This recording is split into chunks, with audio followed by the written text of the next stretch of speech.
Welcome to Assam knowledge hub. आप सभी parents का हमारे चैनल पर स्वागत है। जैसा कि आप सभी को पता है कि EWS TG CWSN कैटेगरी के ड्रॉ रिजल्ट निकल चुका है, जिसका वीडियो हमारे चैनल पर 31 मई को अपलोड कर दिया गया था। अगर आपने नहीं देखा है तो आप सभी चेक कर सकते हैं।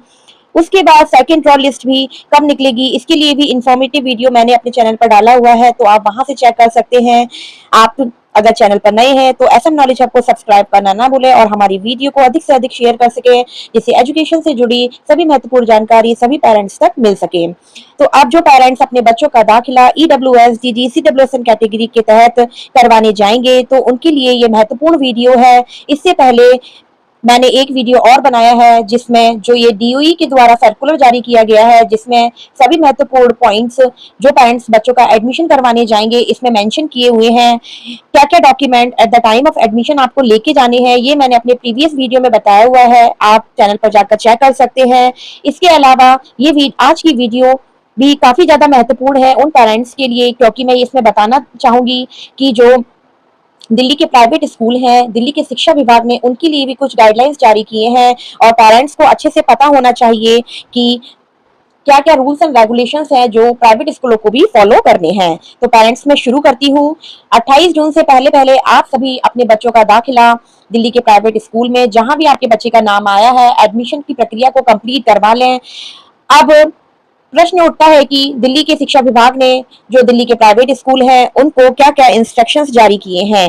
तो फर्स्ट पॉइंट में लिखा हुआ है कि स्कूलों को अपने एंट्री गेट पर बच्चों की लिस्ट लगा देनी चाहिए, यानी कि स्कूल को भी अपने गेट के बाहर जो बच्चे उनके स्कूल में सेलेक्ट हुए हैं उसकी प्रिंट आउट की कॉपी गेट पर चिपका देने चाहिए, जिससे पेरेंट्स को पता चल सके कि हमारे बच्चे का नाम इस स्कूल में आया है। उसके बाद इसमें सेकंड पॉइंट में लिखा हुआ है कि जो पेरेंट्स ने इस बार first time EWS TG CWSN category से अपने बच्चों का एडमिशन के लिए फॉर्म फिल किया था उनके लिए हेल्प डेस्क का प्रबंध करवाया जाए, क्योंकि काफी सारे पेरेंट्स ऐसे होते हैं कि उन्हें डॉक्यूमेंट से रिलेटेड या पेपर वर्क करने से रिलेटेड काफी प्रॉब्लम का सामना करना पड़ता है। तो प्रत्येक स्कूल को हेल्प डेस्क की व्यवस्था करना जरूरी है, जिससे पेरेंट्स की समस्या का समाधान हो सके। थर्ड पॉइंट में लिखा हुआ है इसमें कि school shall not deny admission to the successful candidate who have filled details of only one of the parent in the online application form। इस बेसिस पर स्कूल बच्चे का एडमिशन रद्द नहीं कर सकते हैं कि आपने एक पेरेंट्स की डिटेल फॉर्म में फिल की है। साथ ही इसमें ये लिखा हुआ है फोर्थ पॉइंट में कि जो किसी बच्चे के नाम में या किसी बच्चे की डिटेल में एक या दो लेटर की अक्षर की कोई गलती हो गई है तो एडमिशन से आप उसको मना मत करिएगा। अपने हैंड पर ओरिजिनल डॉक्यूमेंट से आप वेरीफाई करके एडमिशन कर सकते हैं। ऐसा नहीं है छोटी छोटी चीजों पे आप बच्चे का नाम या एडमिशन को रद्द कर दें। साथ ही इसमें यह भी बताया गया है कि माता पिता को DOE के चक्कर न लगाने पड़े, बेवजह पेरेंट्स को चक्कर न लगाने पड़े। छोटी छोटी प्रॉब्लम को आप खुद से चेक करके पेरेंट्स को समझा सकते हैं और गाइडलाइंस के अकॉर्डिंग बच्चे का एडमिशन आप कर सकते हैं। जितनी जल्दी हो सके दिल्ली के प्राइवेट स्कूल बच्चों की दाखिला की प्रक्रिया को कंप्लीट कर सके, जिससे फर्स्ट डे से बच्चे स्कूल ज्वाइन कर सके। और सबसे महत्वपूर्ण बात इसमें ये लिखा हुआ है कि जब आप बच्चे का एडमिशन अपने दिल्ली के प्राइवेट स्कूल में करवाएंगे तो किसी भी प्रकार की ट्यूशन फीस आप बच्चों से चार्ज नहीं कर सकते हैं। इसके साथ साथ आपको बच्चों को free books, school uniform and writing material भी प्रत्येक बच्चे को आपको प्रोवाइड करना पड़ेगा, और जो कि 28 जून से पहले पहले आपको बच्चों को देना पड़ेगा, जिससे वो समय से स्कूल को ज्वाइन कर सके। तो ये बहुत ही महत्वपूर्ण बात है कि काफी सारे स्कूल्स ऐसा करते हैं कि आधी बात छिपा लेते हैं। तो DOE ने अपने सर्कुलर में रिटर्न में लिखा हुआ है कि आपको ये सारी फैसिलिटीज स्कूल से प्रोवाइड होंगी। साथ ही इसमें लिखा हुआ है कि पेरेंट्स के साथ एक इंट्रोडक्शन सेशन भी किया जाए, जिससे पेरेंट्स और टीचर स्कूल के बारे में अच्छे से अवेयर हो सके, उन्हें स्कूल के बारे में, कक्षाओं के बारे में अच्छे से पता चल सके। इसके बाद इसमें लिखा हुआ है कि स्कूल डॉक्यूमेंट को अच्छे से चेक कर ले और उसके एवज में जो भी सर्टिफिकेट पेरेंट्स लगा रहे हैं एडमिशन के लिए वह अच्छे से वेरीफाई कर लें। यानी कि जैसे इनकम सर्टिफिकेट आप लगा रहे हैं तो वो 1 लाख रुपए से कम का होना चाहिए, और ऐसा जरूरी नहीं है कि वो फादर के नेम पर ही भी होगा। मदर और फादर और लीगल गार्जियन किसी के भी नाम पर EWS सर्टिफिकेट लग जाएगा, लेकिन जो टोटल इनकम है वो 1 लाख रुपए से कम होनी चाहिए। और जो भी आप सपोर्टिंग डॉक्यूमेंट लगा रहे हैं वह सारे कंपोनेंट अथॉरिटी के द्वारा इशूड होने चाहिए। साथ ही इसमें यह भी लिखा हुआ है कि जो पेरेंट्स इनकम सर्टिफिकेट की आवश्यकता नहीं है। जहां पर वह बीपीएल, आय, फूड सिक्योरिटी कार्ड जो कि food and civil supply department से इशू होते हैं, उस केस में ईडब्ल्यूएस इनकम सर्टिफिकेट कैटेगरी का सर्टिफिकेट होना अनिवार्य नहीं है। साथ ही इसमें यह भी लिखा हुआ है कि जो पेरेंट्स डीजी और सीडब्ल्यूएसएन कैटेगरी से अपने बच्चे का दाखिला करवा रहे हैं, उनको भी इनकम सर्टिफिकेट देने की जरूरत नहीं है, यानी कि स्कूल आपसे इनकम सर्टिफिकेट की मांग नहीं कर सकता है।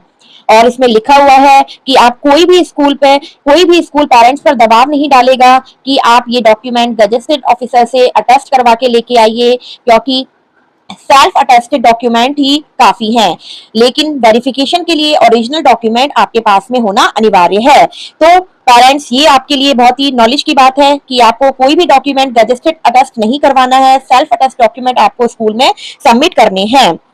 और इसमें स्कूल को इंस्ट्रक्शन दी गई है कि आप एडमिशन के एवज में पेरेंट्स या गार्जियन को प्रॉपर एक एक्नॉलेजमेंट देंगे कि आपका बच्चे का नाम सेलेक्ट हो गया है कंप्यूटराइज्ड ड्रॉ के तहत और एडमिशन हम ले रहे हैं। साथ ही सभी स्कूल को यह भी इंस्ट्रक्शंस दिए गए हैं कि जो बच्चों का नाम उनके स्कूल में आया है, उनके रजिस्टर्ड मोबाइल नंबर पर वह मैसेज समय से कर दें और उनको बता दें कि लास्ट डेट एडमिशन की क्या है। और इसमें यह भी लिखा हुआ है कि इस बेसिस पर स्कूल बच्चों के पेरेंट्स को मना नहीं कर सकते हैं कि आपका घर स्कूल से काफी डिस्टेंस पर है, तो इस बेसिस पर वह एडमिशन को रद्द नहीं कर सकते हैं। और इसमें लिखा हुआ है कि सभी स्कूल्स में जो एडमिशंस है, यानी कि जो बच्चों का दाखिला है, उसमें सीरियल नंबर वाइज ही एडमिशन लिए जाएंगे, उसके आधार पर ही एडमिशन मिलेगा। और इसमें लिखा हुआ है कि 1 जुलाई 2024 यानी कि मंडे तक स्कूल को डीओई की वेबसाइट पर सभी इंफॉर्मेशन अपलोड कर देनी है कि कितने एडमिशन हुए हैं, कितने नॉट रिपोर्टेड है, कितने रिजेक्ट हुए हैं, कितने वेटेड है, यानी कि सारी इंफॉर्मेशन दिल्ली के प्राइवेट स्कूल को डीओई की वेबसाइट पर अपलोड कर देनी है। इसके बाद में कुछ इंफॉर्मेशन पेरेंट्स के लिए बताए गए हैं कि स्कूल इस बेसिस पर भी आपके एडमिशन को मना कर सकता है अगर आपने valid date of birth certificate नहीं लगाया है, तो इस बेसिस पर आपका एडमिशन रद्द किया जा सकता है। अगर आपने जो रेजिडेंशियल प्रूफ है वह सबमिशन करवाने में आप असफल रहते हैं, तो भी आपके एडमिशन को रद्द किया जा सकता है। जो भी आप सर्टिफिकेट प्रोवाइड कर रहे हैं उसमें एनुअल इनकम अगर आपकी मैच नहीं कर रही है, यानी कि 1 लाख रुपए से ज्यादा आ रही है, या कोई आपने डुप्लीकेट एंट्री फाउंड हुई है, आपकी किसी भी स्टेज पर एक से ज्यादा बार आपने फॉर्म फिल किए हैं, तो ये सारी आपको इंफॉर्मेशन इसमें लिखी गई है कि कोई भी आपके डॉक्यूमेंट अगर मिसमैच पाए जाते हैं तो आपका एडमिशन, बच्चे का एडमिशन स्कूल अपने हैंड पर रद्द कर सकता है। इसके अलावा इसमें कॉमन इंस्ट्रक्शंस भी दिए गए हैं जो कि पेरेंट्स को फॉलो करने हैं कि आपके बच्चे को जो स्कूल अलॉट हुआ है वह चेंज नहीं हो सकता है, यानी कि अगर आपको वह स्कूल पसंद नहीं आ रहा है या आपके रेजिडेंशियल एड्रेस से काफी दूर है, तो इस बेसिस पर आपके स्कूल बच्चे का चेंज नहीं करवा सकते हैं।